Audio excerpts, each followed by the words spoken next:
quando o país se defronta com este debate estratégico que diz respeito ao tema da responsabilidade penal para adolescentes. Eu acho que este momento que nós vemos no Congresso Nacional é um momento que expressa, com uma visibilidade absoluta, a profunda crise de confiança que se abateu sobre o Estatuto da Criança e do Adolescente. Essa crise de confiança que se abateu sobre o Estatuto da Criança e do Adolescente decorre fundamentalmente, a mim parece, e faz muitos anos que tenho repetido isso, de um equívoco de interpretação da própria lei, uma falta de compreensão de seu significado e que tem remetido essa crise de interpretação a uma outra crise, as palavras são de Emílio Garcia Mendes, que é a chamada crise de implementação do Estatuto da Criança e do Adolescente. Como a sociedade brasileira e muitos dos operadores do Estatuto não compreenderam bem o instrumento que tinham em suas mãos, e manejaram-no, muitas vezes, numa lógica tutelar, renovando o Código de Menores com uma outra linguagem, apenas naquilo que o Flávio Fraceto definiu depois, outro dia, como um tutelarismo renovado, utilizando-se de uma outra linguagem. Nós temos nos defrontado com essa dificuldade de fazer com que a sociedade brasileira compreenda que o Brasil tem um modelo de responsabilidade penal para adolescentes e que a idade penal fixada por esse modelo faz do Brasil um dos países que tem uma das mais duras leis do mundo, porque estabelece essa idade de responsabilidade em 12 anos.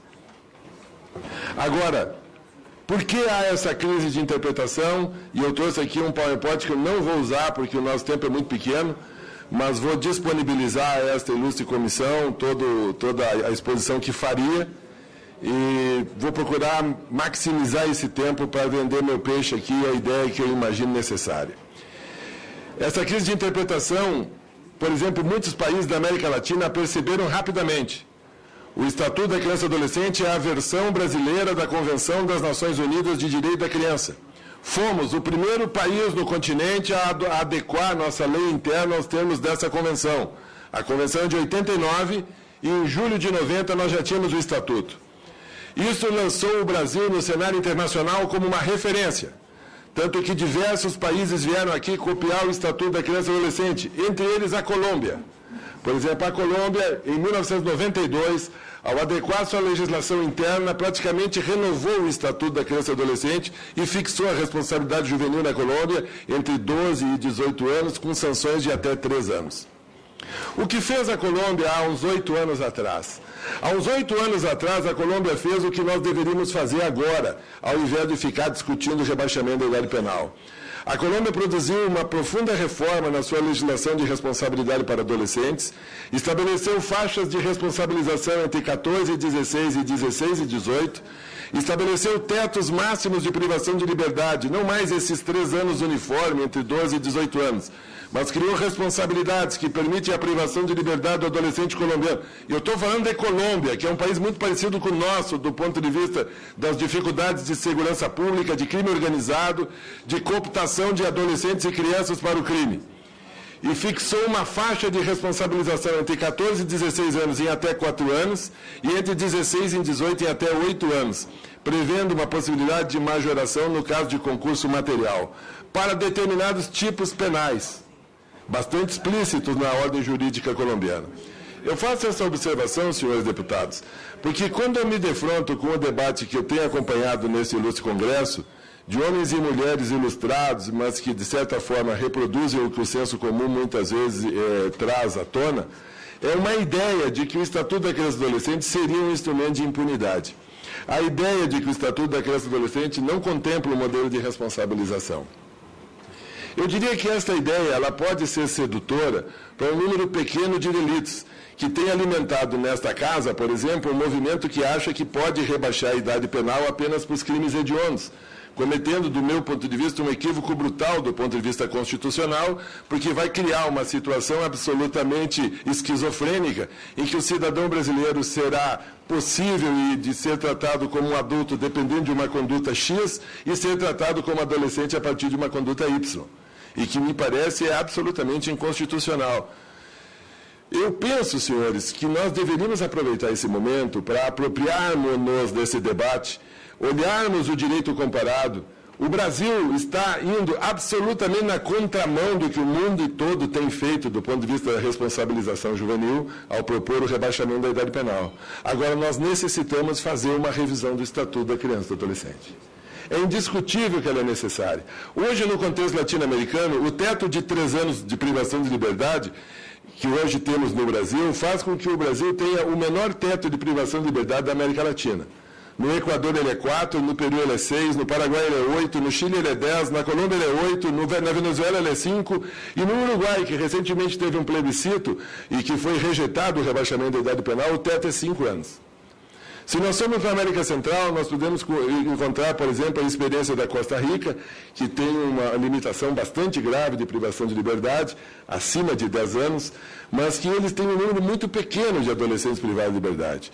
Se nós formos olhar os Estados Unidos da América do Norte, que vira e mexe é usado como exemplo nas referências que se faz, especialmente para quem estuda direito a partir da programação da televisão, os norte-americanos têm, dos seus 50 estados, 41 estados que têm um sistema de justiça juvenil, com sanções menores e diferenciadas. Apenas 9 estados americanos tratam pessoas com menos de 18 anos como adultos. Há uma tendência na Suprema Corte norte-americana de favorecer o tratamento para menores de 18 anos. Desde 2005, eles conseguiram eliminar daqueles estados extraordinariamente reacionários que lá eles têm a pena de morte. No caso Roper versus Simon, uma decisão interessantíssima da Suprema Corte que mereceria ser conhecida por todos os deputados e deputadas dessa casa para compreender os argumentos que a Suprema Corte americana tem utilizado para dizer que eles estão equivocados. É lamentável que se pretenda vender à sociedade brasileira uma perspectiva de segurança pública a partir da redução da idade penal, quando, na verdade, a nossa mazela é muito mais grave que isso. Isso não vai contribuir em nada. O argumento que diz com que a redução da idade penal dá-se pela necessidade de haver a cooptação de pessoas com menos de 18 anos na faixa entre 16 e 18, seria interessante se ela vier acompanhada de um pacto pelo qual o crime não mais vai poder cooptar pessoas com menos de 16 anos. Se esta garantia for dada à nação brasileira, bom, podemos até pensar se isso é possível. Mas sabemos que essa garantia não existe. O que nós temos que fazer é a qualificação do nosso sistema de responsabilidade juvenil. Nós temos que, de uma vez por todas, admitir que o Brasil responsabiliza seus adolescentes, que os vê como sujeitos em peculiar condição de desenvolvimento e não como incapazes, e que, em consequência disso, tem um modelo penal juvenil ou penal para adolescentes desde os 12 anos. O sistema de privação de liberdade, está aqui a Berenice, que pode falar sobre a Fundação Casa. Ela tem muitas mazelas, mas não existe nada pior do que o sistema de privação de liberdade brasileiro do que seu sistema penitenciário. Nós experimentamos no domingo, em Porto Alegre, um motim numa unidade de privação de liberdade, liderada por um jovem com mais de 18 anos, e que ele tinha um certo comando sobre o grupo e conseguiu organizar um motim que conseguiu ser dominado. Sabe qual era a reivindicação desse jovem? A reivindicação desse jovem era ser transferido para o presídio central, porque dentro da unidade de privação de liberdade da FAS, ele não tinha acesso a drogas, ele não tinha acesso ao celular para se comunicar com a turma dele, ele não tinha a parceria dos criminosos, e ele se sentiu angustiado com aquela proposta educativa e de contenção que ele está submetido, e ele promove um motim numa unidade de Porto Alegre, cujo pleito central é ser transferido para o presídio central. Essas questões têm que ser discutidas no Brasil com consequência e com seriedade. Não é razoável transformar o debate da redução da idade penal num debate de quem é a favor do governo ou quem é contra o governo. Esse tema é muito maior que isso. Esse tema é um tema do Estado brasileiro, esse é um tema que nos afeta a todos, que diz respeito à imagem do Brasil perante a comunidade internacional, que diz respeito dos nossos compromissos com a Convenção das Nações Unidas de Direito da Criança, que diz respeito com a própria nacionalidade. Eu não acho razoável que um debate dessa natureza seja conduzido de forma tão irresponsável como tenho tido a oportunidade de acompanhar, com desconhecimento de informação, tratando a partir de um achismo, sequer dados estatísticos confiáveis são disponibilizados para se formular uma política para a infância. Imagina se a economia brasileira fosse planejada a partir da insuficiência de dados estatísticos. Que desastre nós teríamos lançados. Ora, nessas circunstâncias, senhores, eu acho lamentável que a coisa esteja sendo conduzida dessa maneira. Eu tenho esperança que esse Congresso Nacional perceba a gravidade do assunto e se lance sobre, debruce sobre... Eu não estou aqui para dizer que o Estatuto da Criança e do Adolescente desceu no bolso de Moisés quando ele baixou o Monte Sinai. Eu não estou dizendo que veio no bolso dele.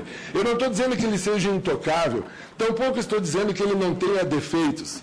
Tem defeitos. Ele precisa ser aprimorado. É necessário o seu aprimoramento. Agora, um aprimoramento que respeite os compromissos do Brasil com a comunidade internacional, que respeite os compromissos do Brasil com a sua juventude e com a sua infância. Um aprimoramento que garanta à sociedade brasileira um voto de confiança no funcionamento desse sistema. O sistema socioeducativo tem capacidade de absorver esses jovens autores de delitos graves por mais tempo. A adequação necessária, a suportabilidade disso é muito mais fácil do que lançar, como irresponsavelmente pretende lançar no sistema penitenciário brasileiro, 60 mil adolescentes com a aprovação dessa PEC 171, que é uma coisa lamentável a sua redação. Eu faço essa consideração de quem foi juiz da infância e juventude 28 anos. A minha vida se passou dentro da unidade de privação de liberdade do Estado do Rio Grande do Sul, num cotidiano que se renova. Agora, há correções a serem feitas. Nós podíamos ter a humildade de ir à Colômbia para ver o que os colombianos estão fazendo. Nós podíamos ter a humildade de ir ao Chile para ver como foi a reforma penal chilena, porque o Chile tinha a idade penal em 16 anos, até poucos anos atrás, e reformulou seu modelo de responsabilidade penal para adolescentes, adotando um sistema entre 14 e 18 anos, muito parecido com o sistema alemão. É lastimável que se maneje com informações tão insuficientes. É lastimável que se maneje com a dor das pessoas numa sociedade aterrorizada pelo medo e pela insegurança. E é lamentável, estou concluindo, que o Estatuto da Criança e Adolescente se debruce por essa crise de confiança, que é decorrente, talvez, de um equívoco conceitual. Muito obrigado.